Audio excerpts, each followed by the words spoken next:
ಮುಂದಿನ ವಿಚಾರ ಮಂಡನೆಯನ್ನು ಮಂಡಿಸಲಿಕ್ಕಿರುವರು ಶ್ರೀ ಲಕ್ಷ್ಮೀನಾರಾಯಣ ಭಟ್ ಕಟೀಲು.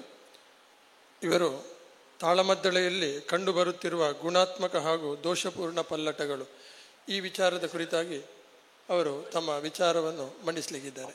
ನಮ್ಮ ಪೂರ್ವಪರನೇತೃಭ್ಯ ಒಂದು ರಂಗಕಲೆ ಅಪೇಕ್ಷಿಸುವ ಎಲ್ಲ ನಿರೀಕ್ಷೆಗಳನ್ನು ಕೇವಲ ಮಾತಿನ ಮೂಲಕವೇ ನೀಡುವ ಸರ್ವಾಂಗ ಸುಂದರ ಸಮೃದ್ಧ ಕಲೆ ಯಕ್ಷಗಾನ ತಾಳಮದ್ದಳೆ.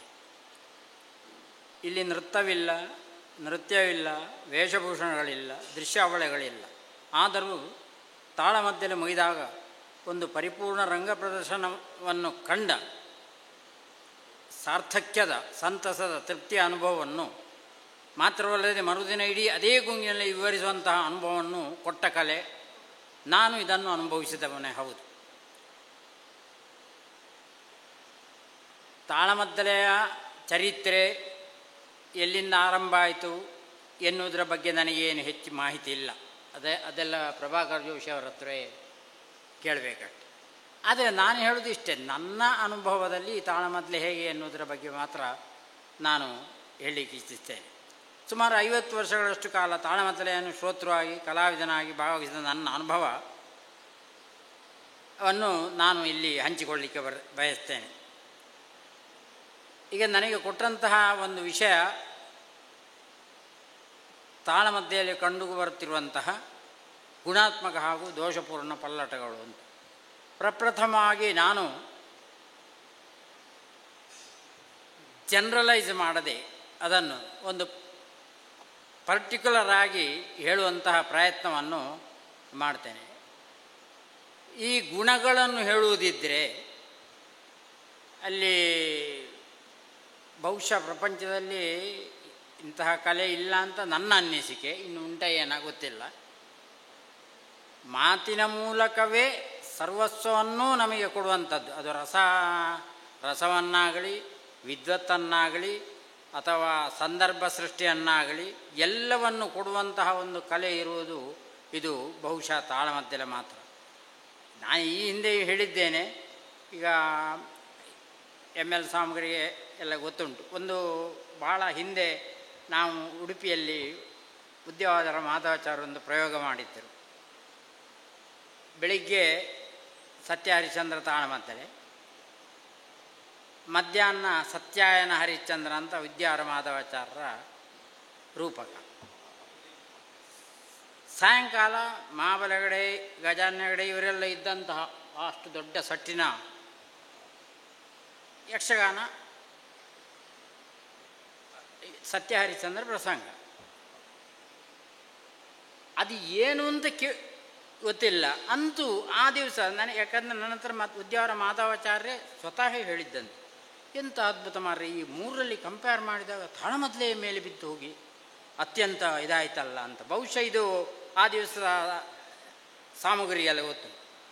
ಹಾಗಾದರೆ ನಾವು ಅದರಲ್ಲಿ ಹಾಗಾಯಿತು ಹೀಗಾಯಿತು, ಅಂತಹ ತಪ್ಪುಗಳಿವೆ ಇಂತಹ ತಪ್ಪುಗಳಿವೆ ಎನ್ನುವುದನ್ನು ಹೇಳುತ್ತಾ ಹೋಗೋದ್ರ ಒಟ್ಟಿಗೆ ಒಂದು ತಾಳಮದ್ದಳೆಯಂತಹ ಕಲೆ ವೇಷ ಭೂಷಣ, ನೃತ್ಯ, ಇನ್ನು ದೃಶ್ಯಾವಳಿಗಳು, ಇದು ಯಾವುದೂ ಇಲ್ಲದೆ ಒಬ್ಬ ಪ್ರೇಕ್ಷಕನನ್ನು ಉಳಿದ ಕಲೆಗಳನ್ನು ಮೀರಿಸಿ ಮುಟ್ತದೆ ಅಂತಾದರೆ ಅದರಲ್ಲಿರುವಂಥ ಅಂತಃಸತ್ವ ಎಂಥದ್ದು ಅಂತ ನನಗೆ ಅನ್ನಿಸ್ತದೆ.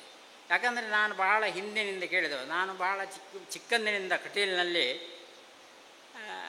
ಯಕ್ಷಗಾನದ ಮಧ್ಯೆ ಬೆಳೆದವ. ನನ್ನ 8ನೇ ಅಥವಾ 10ನೇ ವರ್ಷದಲ್ಲೇ ದೊಡ್ಡ ತಾಳಮದ್ದಳೆ ಕೇಳಿದವ. ಇಲ್ಲಿ ಶರಸೇತು ಬಂಧನ ಈ ಪ್ರಸಂಗ ಒಟ್ಟಿಗೆ ಒಂದು ಮುರೆ ಪಾತ್ರ ಸಾಮಾನ್ಯ 1 ಗಂಟೆಯಲ್ಲಿ ಮುಗಿಯುವಂಥದ್ದು. ಯಕ್ಷಗಾನದ ಮಾಡೋದಿದ್ದರೆ 1 ಗಂಟೆಯಲ್ಲಿ ಮುಗಿಯುವಂಥದ್ದು. ನಾನು ಬಹಳ ಚಿಕ್ಕವ, ಏನೋ ಅಷ್ಟೆಲ್ಲ ಈಗ ಒಂದು ಪ್ರಜ್ಞಾಪೂರ್ವಕವಾಗಿ ಸ್ವೀಕರಿಸುವಂತಹ ಒಂದು ವಯಸ್ಸೇನು ಆಗಿರಲಿಲ್ಲ ನಂದು. ಅದರಲ್ಲಿ ರಾಮದಾಸ ಸ್ವಾಮಿಯವರ ವೃದ್ಧ ಬ್ರಾಹ್ಮಣ, ಕಾಂತರೇಗಳದ್ದು ಅರ್ಜುನ, ಪೆರ್ಲಕೃಷ್ಣ ಭಟ್ರದ್ದು ಬ್ರಾಹ್ಮಣ. ಒಂದು 4ನೇ ಸೇತುವೆಯನ್ನು ಅವರ ಹತ್ರ ಅವರು ಕಟ್ಟುವಂತೆ ಒಪ್ಪಿಸಬೇಕಿದ್ದೆ. ಎಷ್ಟು ಕಷ್ಟ ಬಿಟ್ಟರು ಅಂದರೆ ಆ ಒಂದು ಸಾಧ್ಯತೆ ಅದ್ಭುತ ಎಷ್ಟು ನೋಡಿ. ಅಷ್ಟೆಲ್ಲ ಆಗಿ ಇಡೀ ಅಂದರೆ ಅದು ಇಷ್ಟೆಲ್ಲ ಆಗಿ ಟಿಕೆಟಿನ ಪ್ರೋಗ್ರಾಮ್ ಆಗಿತ್ತು, ಜನ ಫುಲ್ಲಾಗಿತ್ತು. ಇಡೀ ಪ್ರೇಕ್ಷಕ ಸಮುದಾಯ ಮೊದಲಿನಿಂದ ಕೊನೆಯವರೆಗೆ ಅಲ್ಲಲ್ಲಿ ಸಂದರ್ಭದಲ್ಲಿ ಈಗ ನಮ್ಮ ಮಧ್ಯೆ ಒಬ್ಬರಿದ್ದಾರೆ ಪ್ರಭಾಕರ್ ಜೋಶಿಗಳು, ಅವರದ್ದು ನಾನು ಮತ್ತೆ ಹೇಳ್ತೇನೆ ಎಂತ ಬಿದ್ದು ನಗಾಡುವಷ್ಟು ಅಂತಹ ಒಂದು ಸೊತ್ತನ್ನು ಕೊಟ್ಟು ಜನರನ್ನು ಫುಲ್ ಆ ದಿವಸದ ಇಡೀ ಆ ಒಂದು ತಾಳಮದ್ದಲೆಯನ್ನು ನನ್ನಂಥ ಹುಡುಗ ಪ್ರಾಯದವ ಸಮೇತ ಅನುಭವಿಸುವಂತಹ ಒಂದು ಪೂರ್ಣ ರೂಪದಲ್ಲಿ ಅನುಭವಿಸುವಂತಹ ಆನಂದದಾಯಕವಾಗಿಸುವಂತಹ ಒಂದು ಕಾರ್ಯಕ್ರಮ ನಾನು ನೋಡಿದ್ದೇನೆ, ನನ್ನ ಎಳವೆಯಲ್ಲಿ ನೋಡಿದ್ದೇನೆ. ಹಾಗಾದರೆ ನಾನು, ನೀವು, ಅವರು, ಇವರು ಆ ಪ್ರಶ್ನೆ ಅಲ್ಲ, ಆ ಕಲೆಗೆ ಎಷ್ಟು ಸತ್ವ ಉಂಟು ಅಂತ ನನಗೆ ಅಂದಿನಿಂದ ಕಂಡಿದೆ. ಆಮೇಲೆ ನಾವು ಮತ್ತೆ ಇಲ್ಲಿ ನಮ್ಮ ಕಟೀಲಿನಲ್ಲಿ ತಾಳಮದ್ದಗೆ ಏನು ತೊಂದರೆ ಇಲ್ಲ. ಶುಕ್ರವಾರ ಕೃಷ್ಣ ಭಟ್ರು, ಅದರ ಮೊದಲು ಅದೇ ಸದಾನಂದ ಆಸನರ ಮಕ್ಕಳ ಮೇಳ, ಪ್ರಸಾದ ಆಸನರು, ಹರಿಯಾಸನರ ತಂದೆ ಸದಾನಂದ ಆಸನರ ಮಕ್ಕಳ ಮೇಳ ಇತ್ತು. ಅವರು ಸಹ ಭಾಳ ಆಸ್ಥೆಯಿಂದ ಶುಕ್ರವಾರ ಇಲ್ಲಿಯವರನ್ನೆಲ್ಲ ಎಲ್ಲ ಸೇರಿಸಿ ತಾಳೆ ಮಾತಲೆ ಮಾಡ್ತಿದ್ರು. ಹೀಗೆ ಮುಂದುವರೆದಂಥದ್ದು. ನಾವು ಮತ್ತೆ ಅವರ ಸದಾನಂದ ನಮ್ಮ ತಂದೆಯವರು ಭಾಗವತರಾಗಿದ್ದರು, ಮತ್ತು ಕೃಷ್ಣ ಭಟ್ರು, ಶ್ರೀನಿವಾಸ ಭಟ್ರು ಸಹ ಈ ತಾಳಮದ್ದಲೆಯನ್ನು ಕಟೀಲಿನಲ್ಲಿ ಜೀವಂತವಾಗಿರಿಸುವಲ್ಲಿ ಬಹಳ ಪ್ರಯತ್ನ ಪಟ್ಟವರು. ಆಮೇಲೆ ಈಗ ಹರಿಯಾಸನರು, ಪ್ರಸಾದಾಸನರು ಎಲ್ಲ ಸ್ವಂತ ಒಂದು ಇದರಿಂದಾಗಿ ನಾವೆಲ್ಲ ಸೇರಿ ಒಂದು ತಾಳಮದ್ದಲೆಯ ಬಗ್ಗೆ ಅತ್ಯಂತ ಆಸಕ್ತಿಯನ್ನು ತೋರಿಸಿದವರು. ನಾವೊಂದು ಏನು ಮಾಡಿದೆವು, ಈಗ ಇವರೆಲ್ಲ ಹೇಳಿದಂತಹ ಒಂದು ವಿಷಯ ನಾವು ಮಾಡಿದೆವು ಎನ್ನುವ ಸಣ್ಣ ತೃಪ್ತಿಯಲ್ಲಿ ಹೇಳುವುದು. ನಾವೊಂದು ರಾಮಾಯಣವನ್ನು ಕಂಪ್ಲೀಟ್ 3 ವರ್ಷದವರೆಗೆ ಮಾಡಿದೆವು. ಈ ರಾಮಾಯಣವನ್ನು 3 ವರ್ಷ ಮಾಡಿದಲ್ಲಿ ನಾವೇನು ಅಳವಡಿಸಿಕೊಂಡೆವು ಅಂತ ಹೇಳಿದರೆ, ಆ ಪ್ರಸಂಗದಲ್ಲಿ ಪ್ರತಿ ಒಂದು ಕಂಟಿನ್ಯೂಸ್ ಹೋಗ್ತಾ ಇರೋದು, ಪ್ರಸಂಗದಲ್ಲಿ ಬರುವಂತಹ ಪ್ರತಿ ಪಾತ್ರವನ್ನು ಒಬ್ಬೊಬ್ಬ ಅಲ್ಲಿರುವ 5-6 ಜನ ಇದ್ದರೆ ಒಬ್ಬೊಬ್ಬ 2 ಪಾತ್ರ ಬೇಕಾದರೆ ಮಾಡುವುದು, ಮತ್ತು ಆದಷ್ಟು ಹೆಚ್ಚು ಪದ್ಯಗಳನ್ನು ಹೇಳುವುದು. ಯಾಕಂದರೆ ಕವಿಗೆ, ಒಂದು ಕೃತಿಯನ್ನು ರಚಿಸಿದಂತಹ ಕವಿಗೆ ಒಂದು ಯೋಗ್ಯ ನ್ಯಾಯವನ್ನು ಒದಗಿಸಬೇಕು ಎನ್ನುವಂತಹ ನೆಲೆಯಲ್ಲಿ, ಅಂದರೆ ರಿಪಿಟೇಷನ್ ಇದ್ದದನ್ನು ಹೇಳ್ತಿರಲಿಲ್ಲ. ಆದರೆ ಬಹುಶಃ ಮ್ಯಾಕ್ಸಿಮಮ್ ಪದ್ಯ ಹೇಳ್ತಿದ್ದೆವು. ಯಾಕಂದ್ರೆ ನಾವು ರಿಸ್ಟ್ರಿಕ್ಷನ್ ಮಾಡಿಕೊಡ್ತಿರಲಿಲ್ಲ. ನಮ್ಮ ಒಂದು ನಿಗದಿತ ಸಮಯಕ್ಕೆ ಎಲ್ಲಿಗೆ ನಿಲ್ತದೆ ಅಲ್ಲಿಗೆ ನಿಲ್ಲಿಸು, ನೆಕ್ಸ್ಟ್ ಮುಂದಿನ ವಾರದ ಹೀಗೆ 3 ವರ್ಷ ರಾಮಾಯಣವನ್ನು ಮಾಡಿದ್ದೆವು.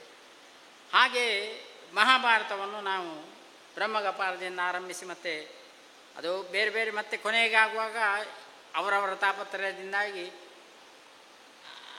ದುಶ್ಯಾಸನವದೆಯವರೆಗೆ ಬಂದು ನಿಂತಿತ್ತು. ಆಯ್ತು. ಹೀಗೆ ತಾಳಮದ್ದಲೆಯ ಸತ್ವ ಏನು ಎನ್ನುವುದನ್ನು ನನ್ನ ಎಳವೆಯಿಂದ ನಾನು ದೊಡ್ಡದಾಗುವವರೆಗೂ ಅದರಲ್ಲೂ ಎಂತಹ ಒಂದು ಸತ್ವ ಉಂಟು ಎನ್ನುವುದನ್ನು ಅನುಭವಿಸಿದವ ನಾನು. ಮತ್ತು ನಾನು ಮೊದಲು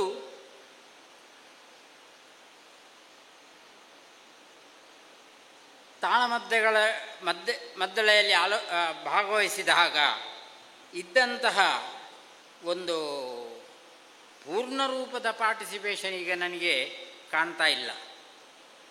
ಆದರೂ ತಾಳಮದ್ದಲೆಗಳಲ್ಲಿ ಮೊದಲಿನಿಂದ ಬೆಳೆದಂತಹ ಕೆಲವು ಎಷ್ಟೋ ಒಂದು ಅನಗತ್ಯವಾದಂತಹ ಚರ್ಚೆಗಳು, ಅನಗತ್ಯವಾದಂತಹ ವಾದಗಳು, ಇನ್ನೊಬ್ಬನನ್ನು ಹೇಗಾದರೂ ಮಾಡಿ ಸೋಲಿಸಬೇಕು ಎನ್ನುವಂತಹ ವಾಂಛೆ, ಅದೆಲ್ಲ ಇತ್ತೀಚಿನ ದಿನಗಳಲ್ಲಿ ಕಾಣ್ತಾ ಇಲ್ಲ. ಒಂದು ಕಥಾನಕವನ್ನು ಒಳ್ಳೆಯ ರೀತಿಯಲ್ಲಿ ಪ್ರದರ್ಶಿಸಬೇಕು, ಪ್ರಸ್ತುತಪಡಿಸಬೇಕು ಎನ್ನುವಂತಹ ಇಚ್ಛೆ ಇತ್ತೀಚಿನ ಕಲಾವಿದರಲ್ಲಿ ಕಾಣುವುದು ಒಂದು ಧನಾತ್ಮಕ ಅಂಶ ಅಂತ ಕಾಣ್ತದೆ ನನಗೆ. ಇನ್ನು ಋಣಾತ್ಮಕ ಅಂಶಗಳ ಬಗ್ಗೆ ಹೇಳುವುದಿದ್ದರೆ, ನಮ್ಮ ತಾಳಮದ್ದಲೆಗಳಲ್ಲಿ ಇತ್ತೀಚೆಗೆ ಯಕ್ಷಗಾನದಲ್ಲಿ, ಅದರಲ್ಲೂ ತಾಳಮದ್ದಲೆಗಳಲ್ಲಿ ಇತ್ತೀಚೆಗೆ ಅತ್ಯಂತ ಒಂದು ಬಹಳ ದೋಷಪೂರ್ಣ ಅಂಶ ಅಂತ ಹೇಳಿದರೆ ಭಾಗವತಿಯಾಗಿದೆ ಅಂತ ನನ್ನ ಅನಿಸಿಕೆ.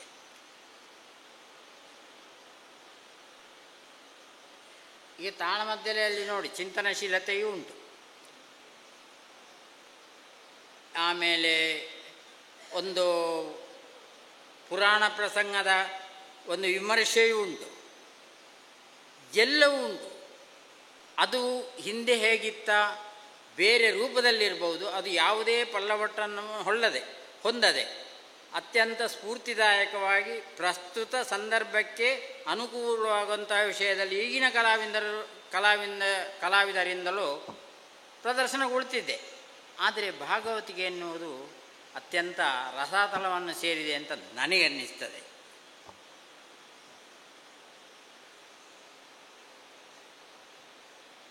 ಈಗ ಭಾಗವತರು ಹಿಂದಿನ ಭಾಗವತರು ನಿರ್ವಹಿಸಿದಂತಹ ಒಂದು ಆ ಹೊಣೆಗಾರಿಕೆಯನ್ನು ಈಗಿನ ಭಾಗವತರು ನಿರ್ವಹಿಸ್ತಿಲ್ಲ ಅಂತ ನನಗೆ ಕಾಣುತ್ತದೆ. ಯಾಕಂದರೆ ಮೊದಲಿನ ತಾಳಮದ್ದಳೆಗಳಲ್ಲಿ ಭಾಗವತನು ಒಬ್ಬ ಪರೋಕ್ಷ ಪಾತ್ರವೇ ಆಗಿದ್ದ. ಇದಕ್ಕೆ ಒಂದು ಉದಾಹರಣೆಯಾಗಿ ನಾನು ನಮ್ಮ ಮನೆಯಲ್ಲಿ ರಘುರಾಮ ಭಾಗವತರಿಗೆ ಸನ್ಮಾನವನ್ನು ಮಾಡುವ ಅಂಥ ಸಂದರ್ಭ, ಅಂದರೆ ಅದಕ್ಕೋಸ್ಕರ ಅಂತಲ್ಲ, ಅವರ ಪದ್ಯಗೆ ಹೇಳಬೇಕು ಅಂತ. ಆಗ ಹಿರಣ್ಯ ಪ್ರಹ್ಲಾದ ಚರಿತ್ರೆ ಪ್ರಸಂಗವನ್ನು ಮಾಡಿಸಿದೆ. ನಮ್ಮ ಜೋಶಿಯವರು ಶಿವಯೋಗಿ ಮಾಡಿದ್ದು, ಸುಣ್ಣಂಬಳ ವಿಶ್ವೇಶ್ವರ ಭಟ್ರು ಹಿರಣ್ಯಕಶಿಪು ಮಾಡಿದ್ದು. ನನಗೆ ಆ ದಿವಸ ಪ್ರಪ್ರಥಮದ ಬಾರಿಗೆ ಅತ್ಯಂತ ಆಶ್ಚರ್ಯವಾದ ವಿಷಯ ಅಂದರೆ, ಒಂದು ಶಿವಯೋಗಿ ಮತ್ತು ಭಾಗವತರು 3/4 ಗಂಟೆ ಮಾತಾಡಿದ್ದಾರೆ. ಅಂದರೆ ಭಾಗವತರು ಪರ್ಯಾಯವಾಗಿ ಒಂದು ಪಾತ್ರವಾಗಿ ಅಲ್ಲಿ ಕಂಡು ಆ ಶಿವಯೋಗಿಗೆ ಒಟ್ಟಿಗೆ ಅಷ್ಟು ಆ ರೀತಿ ಮಾತನಾಡಿದಂತಹ ಒಂದು ಸಂದರ್ಭ ಮರೆಯಲಿಕ್ಕೆ ಸಾಧ್ಯ. ಆಮೇಲೆ ನೆಕ್ಸ್ಟ್ ಹಿರಣ್ಯಕಶಿಪು ಮಾಡಿದಂಥ ಸುಣ್ಣಂಬಳ ವಿಶ್ವೇಶ್ವರ ಭಟ್ರು, ಅಗರಿ ರಘುರಾಮ ಭಾಗವತರು, ಅವರು ಪರಸ್ಪರ ಮಾತನಾಡಿಕೊಂಡು, ಇದು 2ನೇ ಸಂದರ್ಭ. 3ನೇ ಸಂದರ್ಭ ಶಿವಯೋಗಿ ಹಿರಣ್ಯಕಶಿಪು ಭಾಗವತರು ಮಾತನಾಡಿದ್ದನ್ನು ನಾನು ಕೇಳಿದ್ದೇನೆ. ಇಂತಹ ಒಂದು ಅದ್ಭುತ ರೀತಿಯಾಗಿ ಪರೋಕ್ಷ ಪಾತ್ರ ನಿರ್ವಹಣೆಯನ್ನು ಭಾಗವತರು ಮಾಡ್ತಿದ್ದಂತಹ ಕಾಲ ಅದು ಈಗ ನಮಗೆ ಕಾಣ್ತಾ ಇಲ್ಲ. ಭಾಗವತರಿಗೆ ತಮ್ಮ ಇನ್ನು ನೆಕ್ಸ್ಟ್ ಪದ್ಯಕ್ಕೆ ಯಾವ ರಾಗದಲ್ಲಿ ಎಷ್ಟು ಉದ್ದ ಹೇಳುವುದು ಅಂತ ಆಲೋಚನೆ, ಯಾವ ಭಾವಗೀತೆಯ ಟ್ಯೂನನ್ನು ತಂದು ಇಲ್ಲಿ ಹೊತ್ತು ಹಾಕೋದು ಅಂತೇಳಿ ಬಿಟ್ಟರೆ ತನ್ನ ಉಳಿದ ಜವಾಬ್ದಾರಿಗಳ ಬಗ್ಗೆ ಅವರಿಗೆ ಇನ್ನಿತಿಷ್ಟು ಈಗ ಲಕ್ಷ್ಯ ಇಲ್ಲ. ಯಾಕಂದರೆ ದೊಡ್ಡ ಅವರು ನಿರ್ದೇಶಕರಂತ ನಾವು ಹೇಳ್ತೇವಲ್ಲ, ಒಂದನೇ ವೇಷ ಅಂತೇಳಿ. ಅಂದರೆ ಇವನ್ ತಾಳಮದ್ದಲೆಯಲ್ಲಿ ಅವರು 1ನೇ ವೇಷವೇ. ಎಲ್ಲಿ ಸ್ಟಾಪ್ ಗ್ಯಾಪ್ ಆಯಿತು ಅದನ್ನು ಅವರು ಭಾಗವತರು ತನ್ನಷ್ಟಕ್ಕೆ ಅಲ್ಲಿಯೇ ತುಂಬಿಸಿ ಅದನ್ನು ಆ ಕಥಾನಕ ಮುಂದೆ ಹೋಗುವಂತೆ ಮಾಡುವಂಥ ಒಂದು ಹೊಣೆಗಾರಿಕೆ ಅವರಿಗುಂಟು. ಅಂತಹ ಯಾವುದೇ ಜವಾಬ್ದಾರಿಯ ಬಗ್ಗೆ ತಲೆ ಕೊಡಿಸಿಕೊಳ್ಳದೆ ಕೇವಲ ತಮ್ಮ ಟ್ಯೂನನ್ನು ಮಾತ್ರ ಇದು ಮಾಡ್ತಾರೆ. ಆಯಿತು, ಇನ್ನು ಆ ಟ್ಯೂನ್ ಆದರೆ ಹೇಗಿರ್ತದೆ ಅಂತ ಕೇಳಿದರೆ, ಈಗ ನಮ್ಮ ಒಂದು ಕರ್ಣಪರ್ವ ಪ್ರಸಂಗ ಉಂಟು, ಅಲ್ಲಿ ಎಲ್ಲವೋ ಸೂತನ ಮಗನೇ ಈ ಪದ್ಯಗಳೆಲ್ಲ ಉಂಟು. ನಮ್ಮ ಹಿರಿಯರು ವೀರರಸ ಅದನ್ನು ಹೇಳುವಂಥ ಒಂದು ಕ್ರಮವನ್ನು ಹೇಳಿಬಿಟ್ಟಿದ್ದಾರೆ. ಈಗ ಎಲ್ಲವೋ ಸೂತನ ಮಗನೇ ಒಂದು ಹೇಳಿಬಿಡ್ತಾರೆ, ಆದರೆ ನೆಕ್ಸ್ಟ್ ಹೇಳುವ ಹಾರದಿರ ಘಟನೆ ಅದೇ ಅಂತಂದು ಹಾರದಿರ ಘಟನೆ ಅಂತ ಅದನ್ನು ಓಡಿಸುವುದೇ. ಅದು ವೇಗ ಅಂದರೆ ಎಂಥದಕ್ಕೆ ಓಡ್ತಾರಂತ ಪರಮಾತ್ಮನಿಗೆ ಗೊತ್ತು. ಅದನ್ನು ಅಗತ್ಯವೇ ಇಲ್ಲ. 2 ಮದಿಸಿದ ಮದ ಗಜಗಳು ರಣರಂಗದಲ್ಲಿ ನಿಂತು ಹೋರಾಟಕ್ಕೆ ಸನ್ನದ್ಧವಾಗಿ ನಿಂತಹ ಒಂದು ಸಂದರ್ಭ ಅಂತ ಹೇಳುವಾಗ ಆ ಕರ್ಣಾರ್ಜುನ, ಈಗ ನಾವು ಮೊದಲೆಲ್ಲ ಹೇಳಿದೆವು, ಎಲ್ಲವೋ ಸೂತನ ಮಗನೇ ಅಂತ ಹೇಳುವಂಥದ್ದು ಕೇಳಿದ್ದೇವೆ ನಾವು. ಈಗ ಅದನ್ನು ನಾವು ಸ್ವಲ್ಪ ಹೇಳ್ತೇವೆ, ಮತ್ತೆ ಹರದಿರ ಗಣ ನನ್ನೇ ಅಂತ ಶುರು ಮಾಡಿಬಿಡ್ತಾರೆ. ಅದು ಅಗತ್ಯವೇ ಇಲ್ಲ. ಈಗ ಇದೇ ಶೈಲಿಯಲ್ಲಿ ಮುಂದೆ ಹೋದರೆ ಅದು ಎಷ್ಟು ಚೆಂದ ಇದ್ದೀತು, ಆದರೆ ಅದನ್ನು ಮಾಡುವುದಿಲ್ಲ. ಇಲ್ಲಿ ಬರುವಂತಹ ಪೌರಾಣಿಕ ಪಾತ್ರಗಳಿಗೆ, ಇಲ್ಲಿ ವ್ಯಕ್ತವಾಗುವಂತಹ ಪೌರಾಣಿಕ ರಸ ಸನ್ನಿವೇಶಗಳಿಗೆ ಹೊಂದುವಂತಹ ಯಾವುದೇ ರಾಗ ವೈವಿಧ್ಯದ ಅಗತ್ಯವೇ ಇಲ್ಲ. ಯಾಕಂದರೆ ಅದೇ ನಾನು ಹೇಳಿದೆ, ಅದಕ್ಕೆ ಮೊದಲೇ ನಮ್ಮ ಹಿಂದಿನವರು ಬೇಕಾದಷ್ಟು ಮಾಡಿ ಅದನ್ನು ಇಟ್ಟಿದ್ದಾರೆ. ನೀವು ಈಗ ಇದನ್ನು ನಾನು ಇನ್ನು ಹೆಚ್ಚು ಹೇಳಬೇಕಿಲ್ಲ. ನಾನು ವಾಸುದೇವರಂಗ ಭಟ್ರು ಮಾತನಾಡುವ ಹೇಳಿದೆ, MGMನಲ್ಲಿ ಇದರ ಬಗ್ಗೆ ದೊಡ್ಡ ಕಮ್ಮಟ ಆದಾಗ ಪದ್ಮಾ ಸುಬ್ರಹ್ಮಣ್ಯಂ ಸ್ವತಃ ಹೇಳಿದರು, ನಿಮ್ಮದ್ದಾದಂತಹ ಇದು ಅದ್ಭುತವಾದಂತಹ ಒಂದು ಸಂಪತ್ತು, ಇದನ್ನು ನೀವು ಉಳಿಸಿಕೊಳ್ಬೇಕು. ಯಾಕಂದರೆ ಉಳಿದ ಕಡೆ ಎಲ್ಲ ಇಂತಹ ಒಂದು ಸಂಪತ್ತು ಇದ್ದದ್ದು ನಾಶ ಆಗಿ ಹೋಗಿದೆ, ನೀವಾದರೂ ಉಳಿಸಿಕೊಳ್ಬೇಕು ಅಂತ ಅವರು ಓಪನ್ ಸಭೆಯಲ್ಲಿ ನಮಗೆ ಯಕ್ಷಗಾನದವರಿಗೆ ಹೇಳಿದರು. ನಾವು ಅದನ್ನು ಉಳಿಸಿಕೊಳ್ಳಿಕ್ಕೆ ತಯಾರಿಲ್ಲ. ನಾವು ಇದ್ದ ಚಿತ್ರಗೀತೆಗ ಇದ್ದ ಭಾವಗೀತೆಯ ಶರಣು ಹೋಗಿ ಒಟ್ಟಾರೆ ಅಂತ ಏನೋ ಮಾಡಿಕೊಳ್ತಾ ಇದ್ದೆ ಅಂಥದ್ದೊಂದು ಬಿಟ್ಟು ಭಾಗವತರು ನಮ್ಮಲ್ಲಿ ಯಕ್ಷಗಾನದಲ್ಲಿ ಏನು ಅಂತ ಹೇಳಿದರೆ ದೊಡ್ಡ ಋಣಾತ್ಮಕ ಅಂಶ. ಈಗ ಯಕ್ಷಗಾನದಲ್ಲಿಯೇ ಎಸ್ಪೆಷಲಿ ತಾಳಮದ್ದಲೆಯಲ್ಲಿ ಇರುವಂಥದ್ದು ಋಣಾತ್ಮಕ ಅಂಶ ಎನ್ನುವುದು ಭಾಗವತರದ್ದು. ಆಮೇಲೆ ಇನ್ನೂ ಒಂದು ನನ್ನ ಸ್ಪಷ್ಟವಾದ ಅಭಿಪ್ರಾಯ ಕಾಲಮಿತಿ ಎನ್ನುವುದು ಬಂದ ಮೇಲೆ ತಾಳಮದ್ದಲೆಯ ಸ್ವರೂಪವೇ ಒಂದು ವಿಚಿತ್ರ ಆಗಿ ಹೋಗಿದೆ. ಯಾಕಂದರೆ ಯಾವ ದೃಷ್ಟಿಕೋನದಿಂದ ಈಗ ಇಂಥವರಿದ್ದಾರೆ ಇವರು ಇಂತಹ ಪ್ರಸಂಗ ಉಂಟು, ಇಂತಹ ಸಂದರ್ಭಗಳುಂಟು, ಎಂತಹ ಮಾತುಗಾರಿಕೆ ಸಂಭಾಷಣೆ ಅಲ್ಲಿ ಬರುವುದರ ಮೂಲಕವಾಗಿ ನಾವು ಅದನ್ನು ಅನುಭವಿಸುವುದಂತ ನಾವು ಹೋದರೆ ಅಲ್ಲಿ ಎಂಥದೂ ಸಿಕ್ಕುವುದಿಲ್ಲ. ಹಾಗಂತ ಏನು ಮಾತಾಡಬೇಕು ಆ ಮಾತನ್ನು ಆಡ್ತಾರೆ, ಆಡುವುದಿಲ್ಲ ಅಂತಲ್ಲ. ಆದರೆ ಹೊಸತಾಗಿ ನಾವು ಹಿಂದೆ ತಾಳಮದ್ದಲೆಗಳಲ್ಲಿ ಕೇಳಿದಂಥ ಹೊಸತಾದಂತಹ ಒಂದು ವಿಷಯ ಯಾವುದೇ ವಿಷಯ ಸಿಗುವುದಿಲ್ಲ. ಉದಾಹರಣೆಗೆ ನಾವು ಇನ್ನೊಂದು ಉದಾಹರಣೆ ಹೇಳಬೇಕು ಅಂತಿದ್ದರೆ ಇದೆ. ಇಲ್ಲಿ ಆ ಭಾಗವತರ ಒಂದು ಪಾರ್ಟಿಸಿಪೇಷನ್ನ ಬಗ್ಗೆ ಹೇಳುತ್ತಿದ್ದರೆ ಇಲ್ಲಿ ಪೆರ್ಮುದೆಯಲ್ಲಿ ಒಂದು ಮಮ ಪ್ರಾಣಾಹಿ ಪಾಂಡವ ಆಯಿತು. ಯಾಕಂದರೆ ಅದನ್ನು ಹೌದಲ್ವ ಅಂತ ಹೇಳಲಿಕ್ಕೆ ಜನವೇ ಇಲ್ಲುಂಟು. ಹಾಗಾದಿಂದ ನನಗೇನು ಬೇಸರ ಇಲ್ಲ. ಪ್ರಭಾಕರ್ ಜೋಶಿ ಅವರ ಅರ್ಜುನ ಧರ್ಮರಾಯನನ್ನು ನಿಂದಿಸಬೇಕು. ಆ ದಿವಸ ಅವರು ನಿಂದಿಸಿದ್ದು ಯಾರ ಹತ್ರ ನಿಂದಿಸಿದ್ದು? ಭಾಗವತರ ಹತ್ರವೇ ಮಾತನಾಡಿದ್ದು. ಕೊನೆಗೆ ಅದು ಎಷ್ಟು ಒಳ್ಳೆಯದು, ಎಷ್ಟು ಚಂದ ಆಯಿತು ಅಂತ ಹೇಳಿದರೆ ಅವರಿಗೆ ಗೊತ್ತಿಲ್ಲದೆ ಒಂದು ಪದ ಹೇಳಿ ಅಯ್ಯ ಅಂತ ಹೇಳಿಬಿಟ್ಟಿದ್ದಾರೆ. ಆ ದಿವಸ ಒಂದು ಪದ ಹೇಳಿ ಅಂತ ಹೇಳಿಬಿಟ್ಟು ನನಗೆ ಸರಿ ನೆನಪುಂಟು. ನೀವು ಇಲ್ಲ ಅಂತ ಹೇಳಿದಿಲ್ಲ, ನನಗೆ ಇವತ್ತಿಗೂ ನನಗೆ ಅದು ಖುಷಿ. ಹಾಗಂತ ಅದು ಯಾವುದು ಆಭಾಸ ಆಗಲೇ ಇಲ್ಲ. ಅಷ್ಟು ಚಂದ ಭಾಗವತರೊಟ್ಟಿಗೆ ಅರ್ಜುನ ಸಂಭಾಷಣೆ ಮಾಡಿ ಧರ್ಮರಾಯ ಎಷ್ಟು ತೆಗೆದು ಹಾಕಿದವ ಎನ್ನುವುದನ್ನು ಆ ದಿವಸ ಪ್ರತಿಷ್ಠೆ. ಅದು ಮುಗಿದ ಕೂಡಲೇ ಎಲ್ಲ ಮುಗಿದ ಕೂಡಲೇ ಸಾಕಲ್ವ ಕೃಷ್ಣ, ಸಾಕು, ನನ್ನಿಂದ ಆಗುವುದಿಲ್ಲ. ಸಣ್ಣ ಮಕ್ಕಳಿರುವಾಗಲೇ ಅವನು ನಮ್ಮ ಹಾಗೆ ಸಣ್ಣವನೇ ಆಗಿದ್ದ ಧರ್ಮರಾಯನು. ಆದರೂ ಆ ಬಾಲ್ಯದಲ್ಲೇ ಹಿರಿತನವನ್ನು ತನ್ನ ಮೇಲೆ ಆರೋಪಿಸಿಕೊಂಡು ನಮ್ಮನ್ನೆಲ್ಲ ಸಾಕಿದಂತಹ ಅಣ್ಣನನ್ನು ಇನ್ನೂ ಬಯಲಿಕ್ಕೆ ನನ್ನ ಹತ್ರ ಸಾಧ್ಯ ಇಲ್ಲ ಅಂತ ಹೇಳಿದ ಒಂದು ಟೋನಲ್ಲಿ ಅಷ್ಟು ಹೇಳಿ ಒಮ್ಮೆಲೆ ವಾಪಸ್ ಬಂದು ಈ ಒಂದು ಆರ್ದ್ರವಾದಂತಹ ಟೋನನ್ನು ಹೇಳಿದ್ದು ಅದು ಬಹುಶಃ ನಮ್ಮ ಯಕ್ಷಗಾನದಲ್ಲಿ ಮಾತ್ರ ಸಾಧ್ಯ, ಇನ್ನೆಲ್ಲಿಯೂ ಸಾಧ್ಯವೇ ಇಲ್ಲ. ಅದು ಏನು ಬೇರೆ ಯಾರೂ ಇಲ್ಲ, ಭಾಗವತರ ಹತ್ರ ಮಾತನಾಡಿದ್ದು, ಭಾಗವತರು ಇವ್ರ ಹತ್ರ ಮಾತನಾಡಿದ್ದಾರೆ. ಇದು ಎಲ್ಲಿ ಸಿಗ್ತದೆ ಹೇಳಿ? ಆದರೆ ಇಂಥದ್ದೆಲ್ಲ ಲುಪ್ತವಾಗಿ ಹೋದರೆ, ಇಂಥದ್ದೆಲ್ಲ ಒಂದು ಅತ್ಯಂತ ಶ್ರೀಮಂತವಾಗಿರುವಂತಹ ನಮ್ಮ ಯಕ್ಷಗಾನ ಕಲೆ ಅದೆಲ್ಲ ಲುಪ್ತವಾಗಿ ಹೋಯಿತು ಅಂತಾದರೆ ನಮ್ಮದ್ದು ಅಂತ ಏನು ಉಳಿಯುತ್ತದೆ? ಆಯಿತು. ಮೊನ್ನೆ ನಾನು ವೀರಮಣಿ ಕಾಲದಲ್ಲಿ ಭಾಗವತಿಯ ಬಗ್ಗೆ ಹೇಳಿದೆ ರಮೇಶ್ ಭಟ್ರು ಒಂದು ಏನಿಲ್ಲ, ಈಗ ನಾನೊಂದು ಇವರ ಹತ್ರ ಹೇಳ್ತೇನೆ, ಅಣ್ಣ ಒಂದು ಉಪಕಾರ ಮಾಡ್ಬೋದಾ ಅಂತ ಕೇಳ್ತೇನೆ. ಈಗ ನಮ್ಮ ಒಬ್ಬ ಕ್ಲೋಸ್ ಫ್ರೆಂಡ್ ಹತ್ರ, ಎಂಥದಯ್ಯ ನೀವು ಅಷ್ಟೇ ಹೇಳಬೇಕಾ, ನಾನು ಈಗ ಉಪಕಾರ ಮಾಡೋದಿಲ್ಲ ಅಂತ ಹೇಳ್ತೇವೆ. ಅದರ ಬದಲು ಎಂಥದಯ್ಯ ನೀವು ನನಗೆ ಹೇಳಿದಾಗ ನಾನು ಉಪಕಾರ ಮಾಡಿ ಹಾಗೆ ಹೇಳುವುದಿಲ್ಲಲ್ಲ. ಅದೇ ನೋಡಿ ಒಂದು ವೀರಮಣಿಯ ಪ್ರಸಂಗ, ವೀರಮಣಿ ಕಾಳಗದಲ್ಲಿ ಕೊನೆಯ ಪ್ರಸಂಗ, ಈಶ್ವರ ಮತ್ತು ರಾಮ ಮಾತನಾಡೋದು. ಅಂದರೆ ಹನುಮಂತ ಹೇಳ್ತಾನೆ, ನಾನು ನನ್ನ ಪಕ್ಷದವರನ್ನು ಮಾತ್ರ ಎಬ್ಬಿಸಿದ್ದು, ನಿನ್ನ ಪಕ್ಷದವರನ್ನು ಎಬ್ಬಿಸುವುದಿಲ್ಲ ಅಂತೇಳಿ. ರಾಮ ಬರ್ತಾನೆ, ರಾಮ ಹೇಳಿದರೆ ಎಬ್ಬಿಸ್ತೇನೆ ಅಂತ ರಾಮನ ಬರ್ತಾನೆ. ರಾಮ ಬಂದಾಗ ಈಶ್ವರ ಹೇಳ್ತಾನೆ, ಅಲ್ಲಿ ಅದೇ ಒಂದು ಎಬ್ಬಿಸಬೇಕು ನನ್ನ ಪಕ್ಷದವರು. ಆಗ ರಮೇಶ್ ಭಟ್ರು ಒಂದು ಹಳೆಯ ಶೈಲಿಯಲ್ಲಿ ಪದ್ಯ ಹೇಳಿದರು, ಅಷ್ಟು ಚಂದ ಹೇಳಿ ಪರಮೇ ಇದು ಅದ. ಯಾಕಂದರೆ ಈಗ ಹೇಳಿದ್ದು ಹೀಗೆ, ಪರಮೇಶು ಕೇಳು ನಿನ್ನವರು ನನ್ನವರೆಂಬ ಪರ್ಯ ಭೇದಗಳಿಲ್ಲವು ಅಂತ ಹೀಗೆ ಹೇಳಿದರೆ ಆಗ್ತದೆ. ಅದು ನಾವು ಏನು ಹೇಳ್ತೀವಿ, ಎಂಥದಯ್ಯ ನೀವು ಹಾಗೆಲ್ಲ ಹೇಳಬೇಕು ಅಂತಿಲ್ಲ, ನಿಮಗೂ ನಾನು ಮಾಡುವುದಿಲ್ಲ ಅಂತ ಹಾಗೆ ಹೇಳಿದ ಹಾಗೆ ಆ ಒಂದು ಟೋನ್ ಉಂಟಲ್ಲ, ಅದು ಪದ್ಯದಲ್ಲಿಯೇ ಆ ದಿವಸ ಅಷ್ಟು ಚಂದದಲ್ಲಿ ಈಗ ಅಗರಿ ಬಂದಿದೆ. ಈಗ ಹೇಳ್ತಿದ್ದೆ, ಪರಮೇಶ ಕೇಳು ನಿನ್ನವರೂ ನನ್ನವರೆಂಬ ಪರಿಯ ಭೇದಗಳಿಲ್ಲವೂ. ಅಲ್ಲಿ ನೋಡಿ ಎಂಥದಯ್ಯ ನೀವು ಮಾತಾಡೋದು, ನೀವು ಒಂದು ಲಕ್ಷ್ಮಣ ಮಾಡ್ರೆ ನನಗೆ ಹಾಗೆ ಹೇಳಬೇಕಂತ ಹೇಳುವುದಲ್ಲ, ನೀವೊಂದು ನನಗೆ ಹಾಗೆ ಹೇಳಬೇಕು ಅದು ಹೇಳುವುದಿಲ್ಲ. ಆ ಒಂದು ನಿಜವಾದ ಒಂದು ಮಾತಿನಲ್ಲಿ ಒಂದು ನಿಜವಾದಂತಹ ಒಂದು ಪರಸ್ಪರ ಸಂಬಂಧಗಳಲ್ಲಿ ಬರುವಂತಹ ಒಂದು ಆ ಭಾವನೆ ಆ ಪದ್ಯದಲ್ಲಿ ಮಾತಿನಲ್ಲಿ ಹೇಳುವುದೇ ಪದ್ಯದಲ್ಲಿ ವ್ಯಕ್ತವಾಗುವಂತಹ ಒಂದು ಅದ್ಭುತ ಭಾಗವತಿಕೆಯ ಒಂದು ಪರಂಪರೆಯು ನಮ್ಮ ಈ ಯಕ್ಷಗಾನ ಭಾಗವತಿಕೆಯನ್ನು ಬಿಟ್ಟು ಬೇರೆದಕ್ಕೆ ಯಾಕೆ ಹೋಗಬೇಕು ಅಂತ ಆಯ್ತು, ಇದರಲ್ಲಿ ಏನು ಇಲ್ಲ ಅಂತ ಹೇಳುವ. ಇದೇ ಈಗ ಎಮ್ ಎಲ್ ಸಾಮಗ್ರು ಇವರು ಇದ್ದರು, ಎಮ್ ಎಲ್ ಸಾಮಗ್ರು ಪ್ರತಿಭಾ ಸಾಮಗ್ರು ಇದ್ದರು. ನಿಡ್ಲೆಯಲ್ಲಿ ಒಂದು ದೊಡ್ಡ ಇದು ನಡೆಯಿತು. ಈಗ ಒಂದು ಎಲ್ಲ ಆಗಿ ಮತ್ತು ಕೊನೆಗೆ ಕಾಮಿನಿ ಕರೆದುತ್ತಾರೆ ಪ್ರಸಂಗ ಪದ್ಯವನ್ನು ಒಂದು ಸಂಪ್ರದಾಯಬದ್ಧವಾಗಿ ಪಟ್ಲ ಶೆಟ್ಟಿ ಸತೀಶ್ ಶೆಟ್ಟಿ ಅವರಿದ್ದು. ಅದನ್ನೇ ಒಂದು ಶಾಸ್ತ್ರೀಯ ರೀತಿಯಲ್ಲಿ ರಾಜ್ಕುಮಾರ್ ಭಾರತಿ ಅವರು ಹೇಳಿದರು, ದೊಡ್ಡ ಸಂಗೀತಜ್ಞ.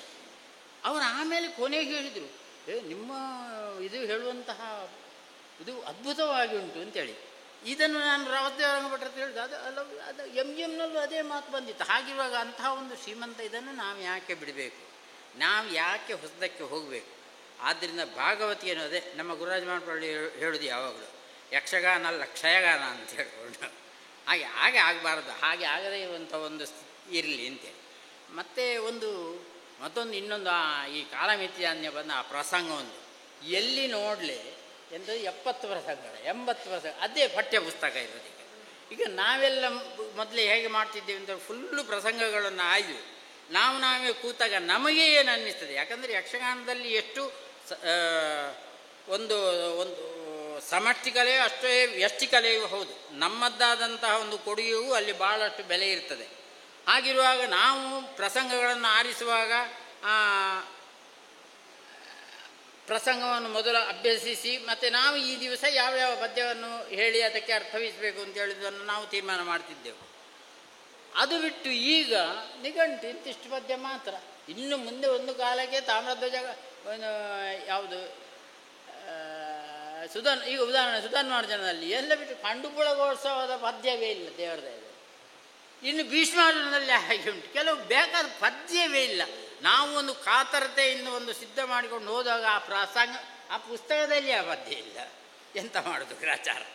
ಅದಕ್ಕಿಂತ ನಾವು ಹೇಳೋದು ಆ ಮೊದಲಿನ ಪ್ರಸಂಗಗಳನ್ನು ಸಣ್ಣ ಸಣ್ಣ ಪ್ರಸಂಗಗಳೇ ನಮಗಿರಲಿ, ಅದನ್ನೊಂದು ಇಷ್ಟು ದಪ್ಪ ಮಾಡಿ ಹೊತ್ತುಕೊಂಡು ಹೋಗುವ ವಹಿವಾಟು ಬೇರೆ ಒಂದು.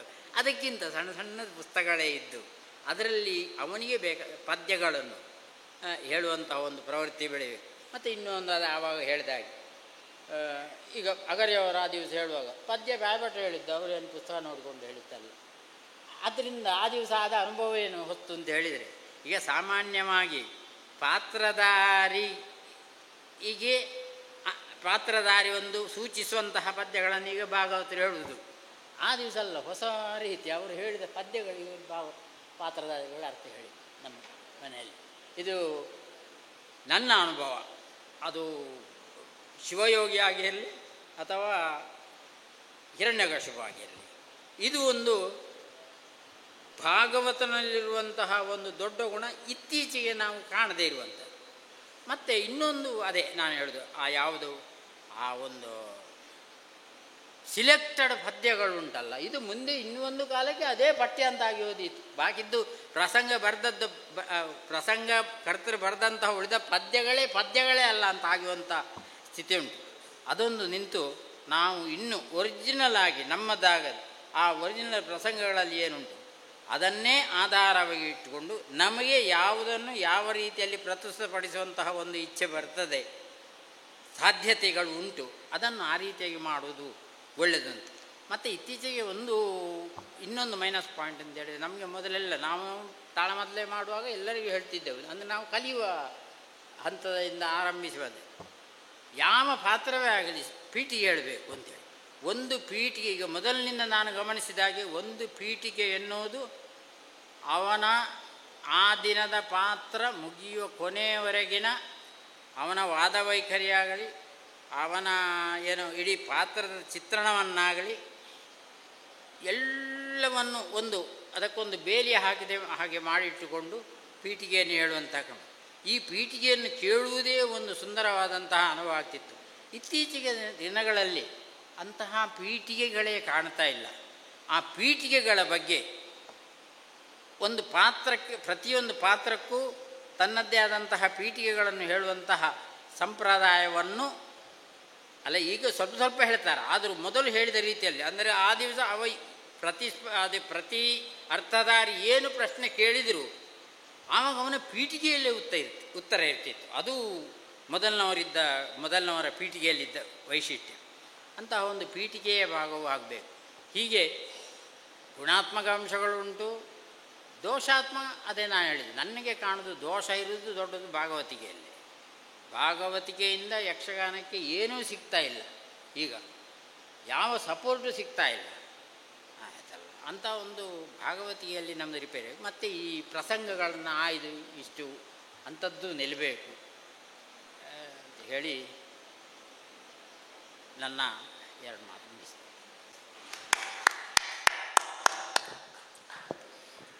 ಲಕ್ಷ್ಮೀನಾರಾಯಣ ಭಟ್ರು ಹವ್ಯಾಸಿ ಹಿಮ್ಮೇಳ ಕಲಾವಿದರು ಅಂತ ಹೇಳಿದರೆ ತಪ್ಪಾಗಲಿಕ್ಕಿಲ್ಲ. ಯಾಕೆ ಹೇಳಿದರೆ ಅವರು ಭಾಗವತರು, ಹಾಗೆ ಹಿಮ್ಮೇಳದಲ್ಲಿ ಚಂಡೆ ಮದ್ದಳೆ ಇದರಲ್ಲಿ ತೊಡಗಿಸಿಕೊಂಡವರು, ಅಲ್ಲದೆ ಉತ್ತಮ ಅರ್ಥಧಾರಿಗಳು ಕೂಡ ಹೌದು, ಉತ್ತಮ ವಿಮರ್ಶಕರು ಕೂಡ ಹೌದು. ಇವತ್ತು ತಮ್ಮ ಅನುಭವದ ಮಾತುಗಳ ಮೂಲಕ ತಮ್ಮ ಜೀವನದಲ್ಲಿ ಅವರು ಕಂಡುಕೊಂಡಂಥ ಯಕ್ಷಗಾನ ತಾಳಮದ್ದಳೆ ಹಾಗೂ ಯಕ್ಷಗಾನ ಬಯಲಾಟದ ಕುರಿತಾಗಿರುವಂಥ ಅನುಭವಗಳನ್ನು ತಮ್ಮ ಮುಂದೆ ಹಂಚಿಕೊಂಡಿದ್ದಾರೆ. ತಾಳಮದ್ದಳೆಯಲ್ಲಿ ಕಂಡುಬರುತ್ತಿರುವಂತಹ ಗುಣಾತ್ಮಕ ಹಾಗೂ ದೋಷಪೂರ್ಣ ಪಲ್ಲಟಗಳು, ಅವರು ತಮ್ಮ ಅನುಭವದ ಮಾತುಗಳನ್ನು ವಿಚಾರ ಮಂಡನೆಯಲ್ಲಿ ಪ್ರಸ್ತುತಪಡಿಸಿದ್ದಾರೆ. ಈಗ ಅಧ್ಯಕ್ಷರು ಅದರ ಕುರಿತಾಗಿ ತಮ್ಮ ಮಾತುಗಳನ್ನು ಆಡಬೇಕು ಅಂತೇಳಿ. ಸುರತ್ಕಲ್ ವೆಂಕಟರಾಚಾರ್ಯರ ಭಾಷಣದ ಹಾಗೆ, ಉಚ್ಚೇಕರ ಕೃಷ್ಣಮಠರ ಹಾಗೆ, ಅದು ಫುಲ್ಲಿ ಕಮ್ಯುನಿಕೇಟಿವ್. ಅಂದರೆ ಅವರಿಗೆ ಯಕ್ಷಗಾನದಲ್ಲಿ ಆಸಕ್ತಿ ಮಾತ್ರ ಅಲ್ಲ, ಆವೇಶ ಉಂಟು. ಸಮಥಿಂಗ್ ಈಸ್ ಲಾಸ್ಟ್ ಎಂಥದ್ದು, at a loss not to be seeing that. ಸ್ವತಃ ಭಾಗವತರು, ಮೊದಲೆಗಾರ, ವೇಷಧಾರಿ, ಪ್ರಾಯೋಗಿಕ ರಂಗಭೂಮಿ ಇಂಥದ್ದು. ನಳದ ಮಹಂತಿಯಲ್ಲಿ ಒಂದು ಶನಿ ನೋಡಿದ್ದೇನೆ ನಾನು. ಅದು ಹಿಂದಿನಿಂದ ಬರುವುದೇ ಒಂದು ಚಂದ, ಕಾಲು ಕುಂಟಿಕೊಂಡು. ಕಟೀಲ್ನ ಮಕ್ಕಳ ಮೇಳದ ಆರಂಭದ ಕಾಲದಲ್ಲಿ ತುಂಬ ಕೆಲಸ ಮಾಡಿದವರು. ಅವರ ಪ್ರತಿಭೆ ಮತ್ತು ಯೋಗ್ಯತೆಗೆ ತಕ್ಕಷ್ಟು ತೊಡಗಿಕೊಳ್ಳಿಕ್ಕಾಗಲಿಲ್ಲ ಅವರಿಗೆ. ಅಥವಾ ನಮಗೆ ಹಾಗೆ ಕಾಣುವುದೇನೋ, ನನ್ನದು ಹೀಗೆ ಅಂತ ಹಾಗೂ ಹೇಳಿಯಾರವರು. ಮತ್ತೆ ಏನೆಲ್ಲ ನೆನಪುಂಟು ಅವರಿಗೆ, ಹಿರಣ್ಯಕಶಿಪು, ಶಿವಯೋಗಿ, ಎಂಥ ಪ್ರಯೋಜನ ಇಲ್ಲದ್ದು. ಅರ್ಜುನಂದು ಹೇಳಿದ್ರಲ್ಲ ಅವರು, ಇನ್ನೊಂದು ಪದ ಉಂಟ ಹೇಳಿದ್ದೌದು, ಬೈಲಿಕ್ಕೆ ನಾನು ಸಾಧಾರಣ ಅಣ್ಣನನ್ನು ಬೈದ್ದೇನೆ, ಇನ್ನು ಬೈಯುವ ಪದ ಉಂಟಾ ಕೇಳಿದ್ದು, ಶಬ್ದ ಇರಲಿಕ್ಕಿಲ್ಲ ಅಂತ. ಅದನ್ನು ಕೂಡ ನೆನಪಿಟ್ಟುಕೊಂಡಿದ್ದಾರೆ. ಹೆಚ್ಚು ಮಾತಾಡೋ ವಿಷಯ ಇಲ್ಲ. ಧನಾತ್ಮಕ ಋಣಾತ್ಮಕ ಬದಲಾವಣೆಗಳು ತುಂಬ ಆಗಿದೆ. ಕಾಲಾನುಗುಣವಾಗಿ ಪರಿವರ್ತನೆಗಳಾಗ್ತವೆ. ಆದರೆ ಒಂದು ವಿಷಯ ನಾವು ಹೀಗೆ ಯೋಚಿಸ್ಬೋದು, ಒಂದು ಕಾಲದಾಗ ಇನ್ನೊಂದಿಲ್ಲ. ನಾನು ಒಬ್ಬರಲ್ಲಿ 10 ವರ್ಷ ಹಿಂದೆ ಕೇಳಿದ್ದೆ ಒಂದು, ನನ್ನಲ್ಲಿ ಬೇರೆಯವರು ಕೇಳಿದ ಪ್ರಶ್ನೆ ಗೊತ್ತಿಲ್ಲದೆ ಅವರು, ನೀವು ಕಿಲ್ಲೆಯವರ ಅರ್ಥ ಕೇಳಿದ್ದೀರಂತ. ಕಿಲ್ಲ ಹೇಗೆ ಕೇಳೋದು? ಕಿಲ್ಲೆಯವರು ತೀರಿ ಹೋಗುವಾಗ ನಮಗೆ 4-5 ವರ್ಷ. ಸುಬ್ರಾಚಾರ್ಯರನ್ನು ನೋಡಲಿಲ್ಲ, ಅವರಲ್ಲಿ ನಾನು ನೋಡಿದ್ದು ಶಾಸ್ತ್ರಿಗಳನ್ನು ಮಾತ್ರ. ಕೊನೆ ಕಾಲ ಇದೇ ಕಟೀಲ್ನಲ್ಲಿ ಅವರು ಅತಿಥಿಗಳಾಗಿ ಬಂದಿದ್ದರು. ನಾನು ಅರ್ಥಧಾರಿ. ಅಥವಾ ನೀವು ಅರ್ಥ ಹೇಳುವುದಿಲ್ಲ ಅಂತ ಇವತ್ತು ಹೇಳ್ಬಹುದು. ಭಾರಿ ಚಂದದ ಒಂದು ಮಾತು ಹೇಳಿದರು ಒಳ್ಳೆಯ ಶಾಸ್ತ್ರಿಗಳು. ಹೇಳಬಹುದು, ಜನರು ಸ್ವಲ್ಪ ರಿಯಾಯಿತಿಯು ಕೊಟ್ಟಾರು, ಪೊಳಲಿ ಶಾಸ್ತ್ರಿಗಳು ಇದಕ್ಕಿಂತ ಸ್ವಲ್ಪ ಒಳ್ಳೇದು ಹೇಳ್ತಾ ಇರಬೇಕು ಅಂತ. ಇದು ಬೇರೆ ಅದು ಬೇರೆ ಅಂತ ಕಾಣುವುದಿಲ್ಲ ಅವರಿಗೆ ಅಂತ. ಆ ರಿಯಲೈಸೇಷನ್ ಅವರಲ್ಲಿತ್ತು. ನಮಗದು ಇರಬೇಕಾದ್ದೆ. ನಿನ್ನೆ ನೆನಪು ಮಾಡಿ ವಾಸ್ತವ ರಂಗಭಟ್ರು ಒಮ್ಮೆ ಒಂದು ವಿಷಯ ಹೇಳಿ, ಅದಕ್ಕೆ ನಾನು ಅವರಿಗೆ ಕೃತಜ್ಞನಾಗಿದ್ದೇನೆ. ಕರ್ಣಪರ್ವ ತಾಳಮದ್ದಲೆ ಇಡೀ ರಾತ್ರಿ ಜಗಳದ್ದೇ ತಾಳಮದ್ದಲೆ. ಜಗಳ ಆಗಿ ತಲೆಬಿಸಿ ಆದರೆ ಪ್ರತಿಭೆ ಜಾಗೃತವಾಗುವುದು ಶೇಣಿಯವರಿಗೆ ಮತ್ತು ಸಾಮಗ್ರಿಗೆ ಮಾತ್ರ. ಕೋಪ ಬಂದರೆ ಎಂದು ಮರುಗುವ ಸಮಯದೊಳಗ ಭಾನುನಂದನನು ಇಂದಿದೇನೇನೆ ಶೋಕ ಬಿಡು ಮನೋವ್ಯಥೆಯ ಬಡಗುತಿಟ್ಟಿನ ಕರ್ಣಪರ್ವ. ಶೇಣಿಯವರು ಏನು ಹೇಳಿದ್ರು ಗೊತ್ತುಂಟ? ಸೋಲು ಬಂತು ಅಂತ ಬೇಸರ ಪಡಬೇಡ, ದುಃಖ ಆಗಿರ್ಬೋದು. ರಾಮನಿಗೆ ಬಂದಿದೆ ಸೋಲು, 100 ಬಾರಿ ರಾವಣನ ತಲೆ ಕತ್ತರಿಸಿದ್ದಾನೆ. ಆದರೆ ಹೇಗೆ ಗೆದ್ದ? ಆದಿತ್ಯ ಹೃದಯ ಉಪದೇಶ ಆಯಿತು. ನಿನಗೆ ಆದಿತ್ಯ ಹೃದಯ ಯಾಕೆ? ನಾನಿಲ್ವ? ಎಂಥದಿದು? ಅವ ಸೂರ್ಯನ ಮಗ, ಅದನ್ನು ಧ್ವನಿಸಿ ಹೇಳಿದ್ದು ಅಂತ ಗೊತ್ತಿದ್ರೆ ಮಾತ್ರ ಇದು ಸಭೆಗೆ ಗೊತ್ತಾಗೋದು. ಇಂಥ ಫ್ಲ್ಯಾಶಸ್ ಇಲ್ಲ. ನಾನು ಮಧ್ಯದಲ್ಲಿ ನಿಲ್ಲಿಸಿದೆ ಕೆಲವರಲ್ಲಿ. ಅದೇ ಮಾತು ನಾನು ಕೇಳಿದ್ದೇನೆ. ನೀವು ದೊಡ್ಡ ಸಾಮಗ್ರ ಅರ್ಥ ಕೇಳಿದ್ದೀರಾ ಸ್ವಾಮಿ? ಇಲ್ಲ. You have really lost something. ನೀವು ಕಳ್ಕೊಂಡಿದ್ದೀರಿ ರಿಯಲಿ. ನಾನು ಯಾವಾಗಲೂ ನಾನು ಹೇಳುವ ಮಾತು, ಅನೇಕ ಸಾಹಿತ್ಯ ವಿಮರ್ಶಕರು ಹೇಳಿದ ಮಾತು, ಒಂದು ಕಾವ್ಯ ಪ್ರಪಂಚವನ್ನು ಒಬ್ಬನನ್ನು ನೋಡಿ ಅಳಿಬಾರ್ದು ಅಂತ. ಶೇಕ್ಸ್ಪಿಯರನ್ನು ನೋಡಿ ನೀವು ಇಂಗ್ಲೀಷ್ ನಾಟಕ ಶೇಕ್ಸ್ಪಿಯರ್ ಇನ್ನೊಂದು ಇಲ್ಲ ಅಂತ ಹೇಳಬಾರ್ದು. ಬೇರೆಯವರು ಇದ್ದಾರೆ. ಕನ್ನಡ ಕಾದಂಬರಿಕಾರ ಅಂತ ಅನಂತಮೂರ್ತಿ ಭೈರಪ್ಪನ ನೋಡಿ ಅಳಿಬಾರ್ದು. ಶೇಣಿ ಸಾಮುಗರನ್ನೇ ನೋಡಿದರೆ ಇನ್ನೊಂದು ಅರ್ಥವೇ ಅಲ್ಲ. ಆದರೆ ಈಗಿನ ಎದ್ದು ಕಾಣುವ ಕೊರತೆ ಏನಂದರೆ, ಇನ್ನೊಬ್ಬ ಶೇಣಿ ಸಾಮುಗ ಕಾಣಿಸಿಕೊಳ್ಳಿಲ್ಲ. ಈಗ ಅವರ ಅರ್ಥಗಾರಿಕೆ ಬಗ್ಗೆ ನನಗೆ ತುಂಬ ತಕರಾರು ಉಂಟು, ಆಕ್ಷೇಪ ಉಂಟು, ನನಗೆ ಭಿನ್ನಮತ ಉಂಟು. ಅವರಲ್ಲೇ ನಾನು ಹೇಳಿದ್ದೇನೆ. ದೊಡ್ಡ ಸಾಮುಗರ ಹತ್ರವೇ ಒಂದು ಸಲ ಕೇಳಿದೆ, ಹೌದಾ ಸ್ವಾಮಿ, ಇದು ಪ್ರತ್ಯಕ್ಷ, ಅನುಮಾನ, ಆಗಮ, ಆಪ್ತವಾಕ್ಯ ಸುಗ್ರೀವ ರಾಮನಲ್ಲಿ ನೀವು ಅಷ್ಟು ಉದ್ದ ಯಾಕೆ ಮಾತಾಡಿದ್ದು? ಅಗತ್ಯ ಉಂಟ? ನನ್ನ ಹತ್ರ ಅವರು ಆಪ್ತವಾಗಿ ಮಾತಾಡೋದು ಇಂಗ್ಲೀಷ್, ಕನ್ನಡ ಇಲ್ಲ. You don't know. It is ಸಾಮುಗ ಸ್ಪೀಕಿಂಗ್, ಹುಡ್ವಿಂಕಿಂಗ್ ದ ಪೀಪಲ್. ಜನರನ್ನು ಮೋಸ ಮಾಡೋದು, ಸಾಮುಗರು ಉದ್ದ ಆಗಬೇಕು ಅಂತ ಅವರೇ ನನ್ನ ಹತ್ರ ಹೇಳಿದ್ದಾರೆ. ಅಷ್ಟು ಆತ್ಮೀಯತೆ ಇಟ್ಕೊಂಡಿದ್ದಾರೆ. ನಾನು ಅವರ ಮಕ್ಕಳ ಮೊಮ್ಮಕ್ಕಳ ಪ್ರಾಯದವ. ಇನ್ನೊಬ್ಬ ಶೇಣಿ ಸಾಮುಗ ಕಾಣಿಸಲಿಲ್ಲ. ಇನ್ನೊಂದು ಪ್ಯಾರಡಾಕ್ಸ್ ನೋಡಿ, ನೀವು ಅದನ್ನು ಪ್ರಸ್ತಾವಿಸಿದ್ದೀರಿ. ಅದರಲ್ಲಿ ಪದ್ಯ ಅರ್ಥ ಎಲ್ಲ ಉಂಟದಲ್ಲಿ ಅವರ ಭಾಷಣದಲ್ಲಿ. ನಾವು ಕಾಲಮಿತಿ ಅಂತ ಹೇಳಿದ್ದೇವೆ. ಕಾಲಮಿತಿಯಲ್ಲಿ ಶೇಣಿ ಸಾಮುಗರು ಬಂದಿದ್ರು, ಅಷ್ಟು ಉದ್ದದ ಪೀಠಿಕೆ ಈಗ ಜನರು ಕೇಳ್ತಿದ್ರು, ಐ ಡೋಂಟ್ ನೋ. ಅವರೇ ಬಂದರೆ ಕೇಳ್ತಿದ್ರೇನು. ನಾನು ಮೊದಲಿಂದಲೂ ದೀರ್ಘ ಪೀಠಿಕೆ ಇಲ್ಲ. ಯಾರಾದರೂ ಉದ್ದ ಮಾತಾಡಿ ಅಂತ ಹೇಳಿದರೆ ಉದ್ದ ಮಾತಾಡಿ ಹಾಳು ಮಾಡೋದು ಅಷ್ಟೇ. ಕಾಲಮಿತಿಯ ಕಾಲದಲ್ಲಿ ಕೆಲವು ಭಾಗ ಉದ್ದ ಆಗ್ತಾವೆ, ಕಾಂಪ್ಯಾಕ್ಟ್. ಒಂದು ಕಥಾಭಾಗವನ್ನು ಚಂದ ಸಮಯದ ಒಳಗೆ ಡ್ರಮ್ಯಾಟಿಕ್ ಆಗಿ ಕೊಡುವ ರೀತಿಯಲ್ಲಿ ತುಂಬ ಆದರ್ಶ ಅಂತ ನನಗೆ ಕಂಡ ಅರ್ಥಧಾರಿಗಳಿಬ್ಬರು, ಕುಂಬಳ ಸುಂದರರಾವ್, ಗೋವಿಂದ ಭಟ್. ಎಷ್ಟು ಬೇಕೋ ಅಷ್ಟು ಬೇಗ ಬೇಕಾಗಿ. ಈಗ ನಾನು ಅವರೊಟ್ಟಿಗೆ ಎಲ್ಲ ರೀತಿಯ ಪಾತ್ರಗಳನ್ನು ಹೇಳಿದವು. ಇಲಾಸ್ಟಿಕ್, ಉದ್ದ ಗಿಡ್ಡ, ಮತ್ತು ಪದ್ಯ ಕಂತಿ ಹೋಗುವ ಮೊದಲು ಅರ್ಥ ಬರ್ತಿತ್ತು. ತಾಳಬಗೆರೆ ಅರ್ಥಧಾರಿಗಳಲ್ಲಿ ಗೋವಿಂದ ಭಟ್ರು ತುಂಬ ಪ್ರವೃತ್ತರಾಗಿದ್ದವರಲ್ಲ. ಆದರೂ ಕೂಡ ರಂಗಭೂಮಿಯ ರಹಸ್ಯ ಗೊತ್ತಿತ್ತು ಅವರಿಗೆ. ಕೈಕಸೆ ಅಂತ ಒಂದು ಸಣ್ಣ ಪಾತ್ರ ಜೀವಂತವಾಗಿ ಅವರು ಹೇಳ್ತಿದ್ದರು. ಹಿಂದೆ ಏನಾಗಿದೆ, ಮುಂದೆ ಏನಾಗಬೇಕು, ಈ ಕಾಲದ ಪರಿವರ್ತನೆ, ಸಂಧಿಯ ಕಾಲ, ಕಲ್ಚರಲಿ ಆಲ್ಸೋ ವರ್ಲ್ಡ್ ಓವರ್. ಭಾರತದಲ್ಲಿ ಕೂಡ ತುಂಬ ಚೇಂಜಸ್. ಅನೇಕರು ಹೇಳುವ ಹಾಗೆ ಕಳೆದ 50 ವರ್ಷದಲ್ಲಿ ಮಾನವ ಜನಾಂಗ ಸುಮಾರು 2-3 ಸಾವಿರ ವರ್ಷದಲ್ಲಿ ಕಂಡ ಬದಲಾವಣೆಗಿಂತ ಹೆಚ್ಚು ವೇಗವಾಗಿ 50 ವರ್ಷದಲ್ಲಿ ಹೋಗಿದೆ ಅಂತ.